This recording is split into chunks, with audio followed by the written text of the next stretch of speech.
Senhoras e senhores, bem-vindos a mais um vídeo, me chamo Júnior Quadros, cá estamos nós em mais um resumo da sexta etapa da Copa do Mundo de Cross Country, né? Temos aí hoje a etapa de XCC e XCO no resumo, lá de Andorra, Val Nord, para sermos mais precisos. Vamos começar, claro, com o XCC feminino, que vocês pediram bastante no vídeo passado. Quem não está acompanhando muito bem o canal, não sabe o que a gente está fazendo, esse é o segundo vídeo de resumo aqui das competições. A gente vai, como eu disse no primeiro vídeo, focar mais em mountain bike, mas nada impede que a gente faça também resumos de demais competições. Mas vamos então para o que interessa, que é o resumo do XCC feminino. Logo após teremos o resumo do XCC masculino e depois XCO feminino e XCO masculino, concluindo aí o resumo da sexta etapa da Copa do Mundo da UCI de mountain bike. Enquanto eu vou falando então, irão aparecendo algumas imagens. Desta vez eu vou tentar fazer um vídeo ainda melhor do que da vez passada. No XCC feminino, né, as favoritas ao título é a Rebecca McConnell, Yolanda Neff, Jenny Rieswitz, Pauline Ferrand-Prévot, e a pista desta vez é bastante curta, com 1 km e 100 metros de extensão, com 36 metros de altimetria. Isso, né, resulta em uma inclinação média de 3,3%. Claro que a gente não pode se basear nisso. Eu pedalo aqui onde tem 10%, então significa que a prova é leve. Não, galera, é a inclinação média, né? Mas tem vários trajetos de descida, tem trajetos planos e tem subidas, claro, bastante fortes. Mas é interessante a gente ver que realmente é uma pista bem rápida, né? Dinâmica é a palavra que resume essa pista, e claro que a pista é igual tanto para o feminino quanto pro masculino. Luana Leconte, que também é uma das favoritas, não competiu, assim como a Kate Courtney e Sina Frey, que é a atual campeã mundial de XCC. Largada então, Jenny Rieswitz larga com dificuldade, o que criou um ponto grande de arrasto no lado esquerdo do grupo, atrapalhando também a Pauline Ferrand-Prévot. Laura Stiger assume P1 logo no começo da prova, se mantendo na liderança até o começo da terceira volta, quando Alessandra Keller faz um pequeno ataque e consegue assumir o P1, mas que não se sustenta e em segundos é ultrapassada novamente pela Laura Stiger. A quarta volta começa com Indergan liderando, seguida por Alessandra Keller, Rebecca McConnell, Annie Terpstra e Laura Stiger, que caiu aí para a sexta posição, mas ainda, claro, com boas chances de pódio. Pelotão do pódio então começa a abrir um gap do pelotão perseguidor, e já na quinta volta, Alessandra Keller em P1 com Linda Endergand em P2, abrindo 8 segundos do P3 de Rebecca McConnell e das demais atletas que compõem aí o P6. Já na última volta, Alessandra Keller abre a última volta fazendo muita força, com 8 segundos à frente da Rebecca McConnell, que vem seguida de perto pela Linda Indergan e a Annie Terpstra. No sprint final, chegando aí, concluindo o XCC, Alessandra Keller garante o P1 depois de defender e neutralizar muito bem os ataques de Annie Terpstra, que fica em P2, e Rebecca McConnell, que ficou em P3. Linda Indergan e Laura Stiger completam o P5. A gente teve, né, também a participação da brasileira Raíza Golão e também a Ercília Najara, que também é brasileira e também, claro, foi aí representando o nosso país. Raíza Golão em 31ª posição e Ercília Najara em 39º, à frente então apenas da Sina Frey, que não competiu, como podemos ver no resultado final. XCC masculino agora, a Avancini como favorito à vitória, já que venceu 2 vezes consecutivas, né, como 2018 e 2019, que foi quando começou as competições de XCC, mas é claro que nomes como Matthias Flückiger, Alan Hatterley, Filippo Colombo e Nino Schurter também são grandes candidatos. Avancini largando em P11, isso resulta em uma largada difícil, né, com possibilidade de muito engarrafamento. O que assim, galera, quando o atleta consegue largar na primeira fila, ele basicamente depende dele mesmo para que tenha um desempenho alto, né? Afinal de contas, ele pode largar com bastante força, assumindo aí um P1 ou P2 e conseguir abrir um gap do pelotão que vem atrás, dos demais atletas. Quando ele larga já na segunda fila, ele pode ser trancado por um atleta que larga mal, como aconteceu no feminino, ele pode ser atrapalhado pelos demais atletas que tem ao lado dele, e conforme vamos tendo aí posições mais abaixo, terceira, quarta fila e assim por diante, a gente vai tendo uma dificuldade exponencial em assumir aí um P10. Como, por exemplo, José Gabriel, né, que largou em 31º, o que com certeza torna muito difícil uma colocação final acima de P20, também por conta do nível geral da prova. Start Lap começando então com Flückiger saindo na liderança, acompanhado de Alan Hatterley, Filippo Colombo e Luca Bradot, que venceu o XCO da última etapa em Lenzing-Hard. Avancini tenta impor um certo ritmo, mas é bastante dificultado pelo pelotão, enquanto que José Gabriel surpreende e cola na roda do ídolo, se posicionando junto com Avancini em top 20. Segunda volta, Matthias Flückiger continua liderando o pelotão, composto na sequência por Alan Hatterley em P2, Filippo Colombo em P3, Maxime Marot em P4 e pouco à frente do Valero Serrano em P5, que é o atual líder do pelotão perseguidor da vitória. Avancini e José Gabriel em P25 e P26, com 22 segundos atrás do P1 Matthias Flückiger. Terceira volta começa com algumas mudanças mais pontuais na liderança, sendo Flückiger e Hatterley também na liderança, Thomas Lichter e Maxime Marot e Vlad Dascalu completando P5. Nino Schurter, que até agora não tinha dado as caras, em P7, e Avancini e José Gabriel nem chegam aí a cruzar a linha de chegada, dá tempo, né, das câmeras da Red Bull pegarem posição e assim por diante. Na quarta volta, Thomas Lichter assume a P1 pouco depois da metade da terceira volta. Na verdade, ali na segunda metade da terceira volta, né? No começo da quarta, deixa que o Flückiger ultrapasse ele, mas logo reassume a liderança, seguido então de Maxime Marot, Hatterley e Filippo Colombo. Schurter em P9, Avancini em P26, a 17 segundos do líder Thomas Lichter, então isso significa que mesmo Avancini tendo perdido mais algumas posições, ele conseguiu ganhar tempo, o que querendo ou não torna, né, um pouco esperançoso que o nosso querido brasileiro possa vir aí a ter um desempenho interessante nessa competição. José Gabriel, não temos informações da sua posição, embora, de acordo com ali a narração, né, dos brasileiros que estavam narrando a prova, ele estaria abaixo da 30ª posição. Briga pelo pódio vai se concentrando então nesse grupo que está aparecendo aí para vocês, composto por Thomas Lichter na liderança, seguido de Matthias Flückiger, Maxime Marot, Alan Hatterley, Filippo Colombo, Vlad Dascalu e Luca Bradot. Na quinta volta, ataque de Bradot na subida da mata, um ataque muito forte, saindo do P7, onde ele estava até agora, direto para P1, passando a liderar e ditar o ritmo da prova, abrindo também um gap de 2 segundos para o pelotão do top 5. Nino com problemas, não sabemos se técnicos ou mentais mesmo, né? Algo do tipo desistindo, se guardando para a competição do domingo, cai para 16, né? P16, 16ª posição. Na sexta volta, Luca Bradot lidera 3 segundos à frente de Matthias Flückiger, então ele está impondo um ritmo muito forte, abrindo um gap cada vez maior do segundo colocado, com Thomas Lichter, Maxime Marot e Filippo Colombo e Alan Hatterley fechando o P6.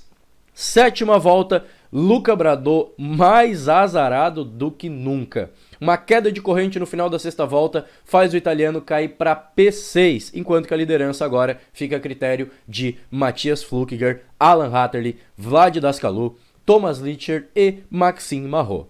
Momentos finais, temos Flückiger aproveitando o presente e acelerando com tudo que tem, mas seguido de perto por Alan Hatterley, que cada vez mais vem se posicionando aí como um carniceiro de pódio, né? Porque sempre ele tá ali esperando, né? Sempre entre P2, P3, P4, sempre no grupo ali de liderança, esperando qualquer erro do primeiro colocado para que ele possa aí um dia assumir a primeira posição. É uma estratégia, eu falei que não ia falar muito de estratégia aqui porque eu não conheço muito, mas analisando essas corridas, como a corrida passada e essa principalmente, né, que eu tô gravando aqui para vocês, a gente percebe que esse tipo de metodologia, esse tipo de estratégia, ele pode fazer com que tu seja um eterno segundo colocado ou eterno terceiro colocado, mas também vai te posicionando com uma certa certeza sempre no pódio, né? Então a gente imagina que o Alan Hatter ele sempre vai estar de P5 acima. Ah, talvez nunca ganhe um P1, o que claro é o sonho de todo atleta com certeza que compete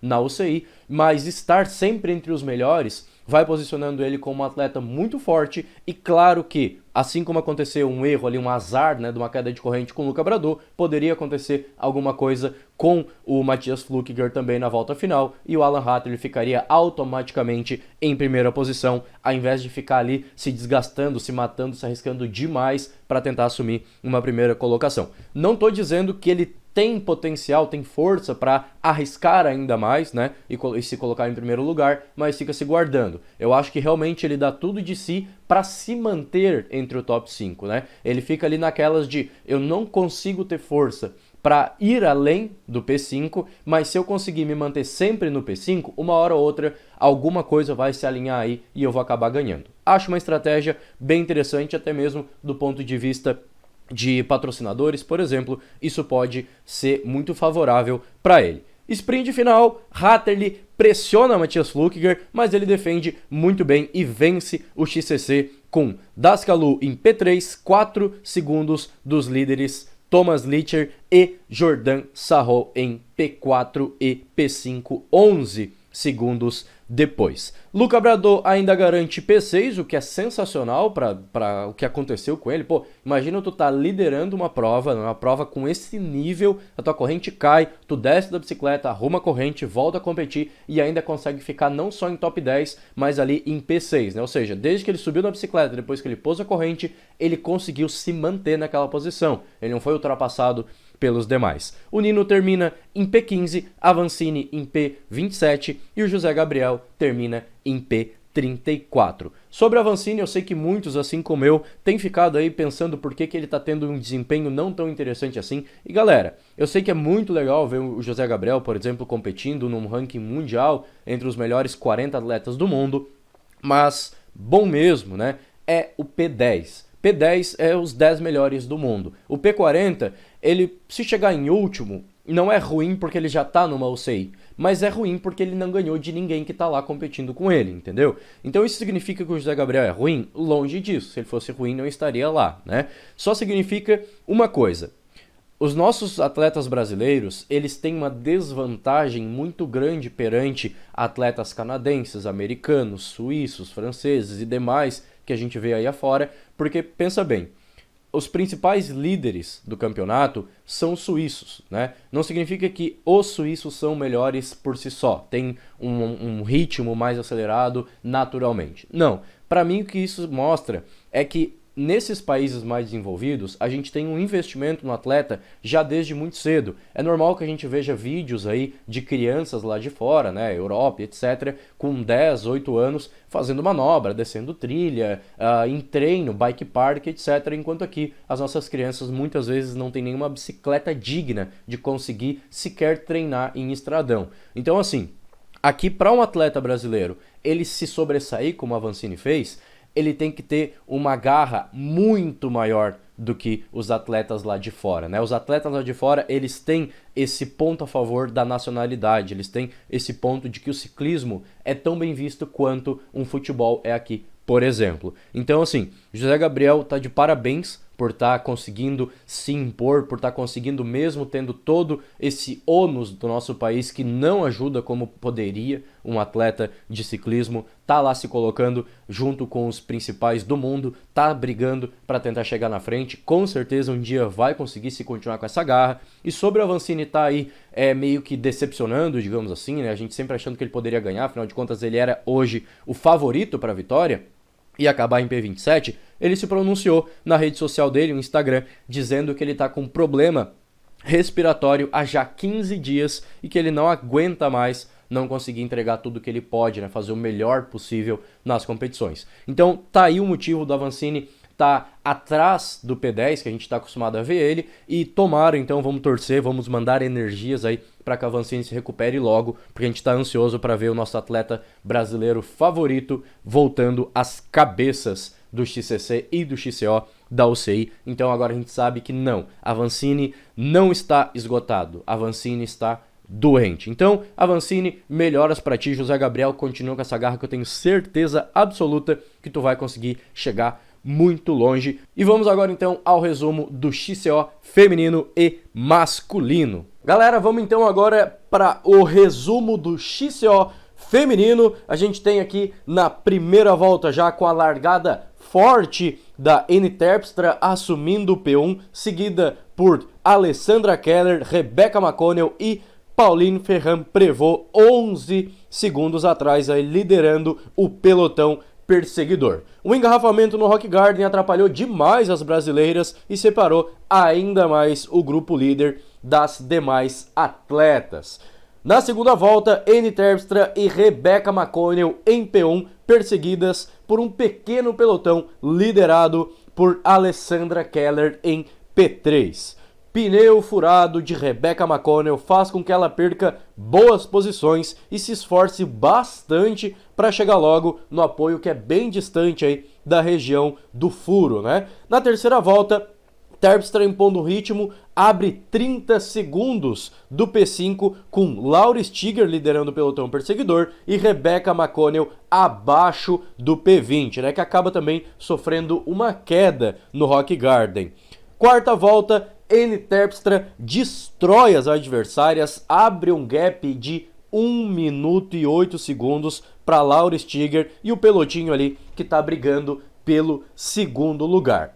Mais uma queda acontecendo, Leone Dauberman perde a dianteira e cai de lado nas pedras ali dessa descida, o que certamente não foi nada agradável para a alemã. Na última volta, Terpstra curtindo já a trilha, baixando o ritmo, né, cuidando para manter aí o pódio que já está basicamente garantido, afinal de contas se ela cair ou até mesmo furar um pneu, mesmo com essa vantagem que ela tem, a primeira posição acaba entrando em xeque. Então é melhor que ela baixe o ritmo, assim ela se cuida mais durante a trilha e também, claro, evita que ela se esforce demais para uma vitória que já está praticamente garantida. O P2 vem com Mitterwalner a 55 segundos e Forkini em P3, seguida de Ferrand-Prévot, Stiger e Berta, 1 minuto e meio depois da P1. Já na linha de chegada, Anne Terpstra mantém muito bem o ritmo, termina na P1 com 57 segundos de vantagem de Mona Mitterwalner, Ramona Forkini em P3, Laura Stiger P4 e Caroline Bowie em P5. XCO masculino então, Avancini resolve participar da corrida apesar dos problemas respiratórios e a nossa torcida então é para que ele tenha uma boa corrida e não necessariamente um bom resultado, né? Até porque a gente não pode exigir que o atleta, além de competir, que na verdade ninguém está exigindo isso, mas a gente não pode querer que além dele se esforçar para que ele compita, ele também tenha um pódio, um P5, algo do tipo, né? Então a gente torce pelo menos para que o Avancini consiga cuidar aí da saúde dele, ter uma boa recuperação e também um bom desempenho na prova dentro da limitação dele. Para mim, um bom desempenho quando a pessoa está doente é que ela consiga completar sem piorar a saúde dela. Primeira volta, o Avancini larga bem, mas quem sai no P5 é Vitor Koretzki, Jordan Sarrault, Thomas Lichter, Vlad Dascalu e Luca Braidot. Final da primeira volta, temos então Koretzki impondo um ritmo, Sarrault e Dascalu acompanhando de perto e Luca Braidot logo atrás acompanhando, mas sem se esforçar muito, meio que numa tática aí, né, de ir aumentando o ritmo a cada volta. Então ele precisa administrar essa questão de ele se guardar nas primeiras voltas para que no final da corrida ele tenha energia para uma explosão e um ataque e também precisa administrar para que ele não fique muito atrás dos líderes e acaba então dificultando a retomada para um possível pódio no final da corrida. Terceira volta, tudo igual até o começo, né? Onde o Koretzki já vai ali para P2 atrás do Jordan Sarrault e o Luca Braidot ainda em P4 abre 3 segundos do P1. Valério Serrano a 13 segundos vem na P5, mas também impondo um ritmo bem interessante, bem consistente, né? Acho que o que mais define o desempenho do Luca Bradot e do Valério Serrano é isso de, no começo da corrida, eles estarem ali meio que nas beiradas, junto no P5, mas sem impor um ritmo forte, tentando mais acompanhar do que explodir, né, do que atacar, e aí, conforme vai passando a metade da corrida, eles vão forçando um pouco mais e acabam ganhando um pouco mais de posições.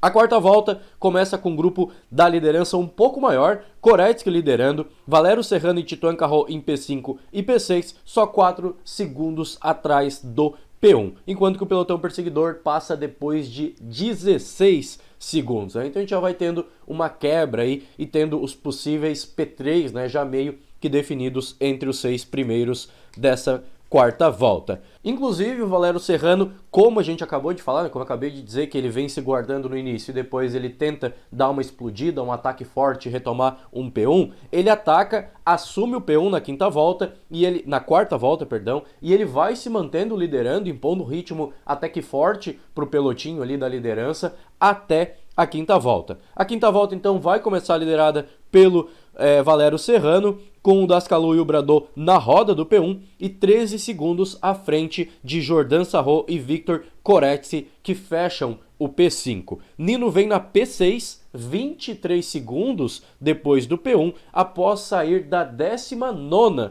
posição. Então mesmo o Nino tendo uma largada difícil, a gente sabe, viu?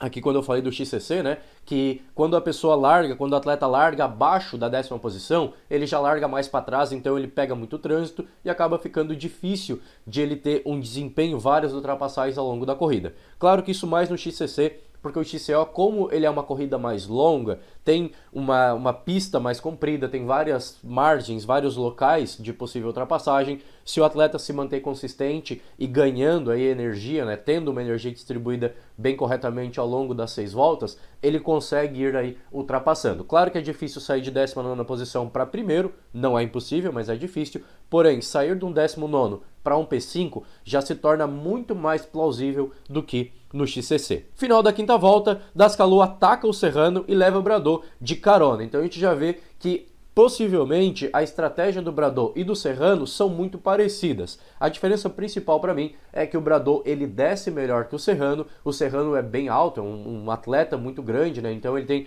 bastante vantagem em subida, que é geralmente onde ele ataca, mas o Bradot consegue acompanhar a subida também muito forte e consegue impor um ritmo maior na descida. Além de que, como o Valério Serrano atacou antes ali na quarta volta, né? Se ele tivesse feito esse ataque na quinta, ele se manteve da quarta até a quinta volta em primeiro. Se ele fizesse a mesma coisa na quinta volta, ele teria se mantido toda a última volta em primeiro e teria ganho, que é mais ou menos o que o Bradot tende a fazer. E quem aparece em P4 agora é Nino Schurter.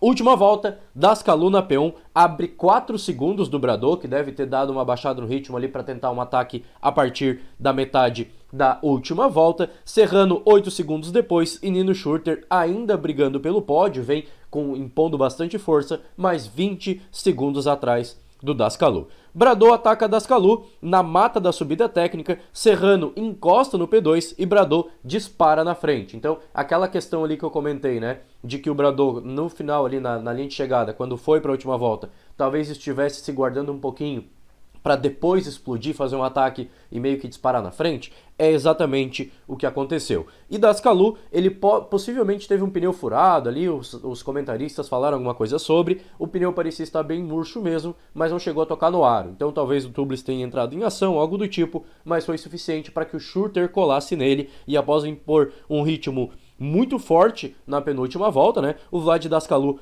perde a batalha pelo P3 para o Nino Schurter. Um possível pneu furado, então, como eu disse, é o principal fator para que o Dascalu tenha perdido do P1 até a P4. Mas o que eu realmente acredito é que o romeno tenha forçado demais ali no começo, né? Tentando se destacar do grupo, tentando abrir uma vantagem, como o Bradot acabou fazendo, e aí meio que se desgastou demais e não conseguiu manter no restante. Luca Bradot então dá uma aula de administração durante toda a corrida e vence com 10 segundos de vantagem para o P2 de Valério Serrano. E também 27 segundos à frente do Schurter em P3. Então a gente viu que antes o Schurter estava em quarto com 20 segundos atrás do Dascalu e o Bradot conseguiu abrir 7 segundos a mais do Nino Schurter, que vinha num ritmo muito forte. Então, com certeza, o Luca Bradot tá com muita força, com muita técnica, tá com muito preparo e tá sabendo administrar muito bem tudo isso para ter um bom desempenho. E que bom que a corrente dele nessa corrida não quebrou como aconteceu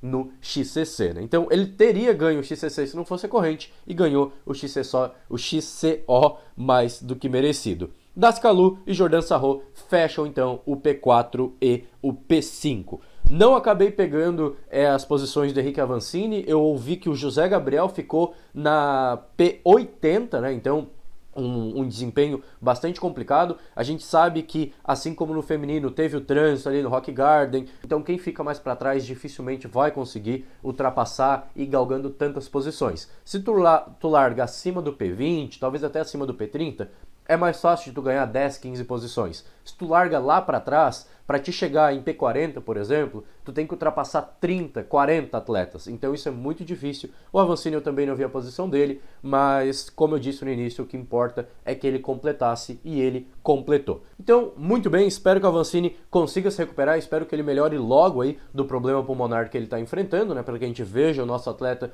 brasileiro voltando aí às cabeças do top 10. E claro, espero também que o José Gabriel consiga encontrar o seu ritmo e consiga brigar pelo título logo logo. E galera, eu quero deixar vocês agora com uma mensagem do nosso grande amigo e campeão da prova de hoje, Luca Bradot.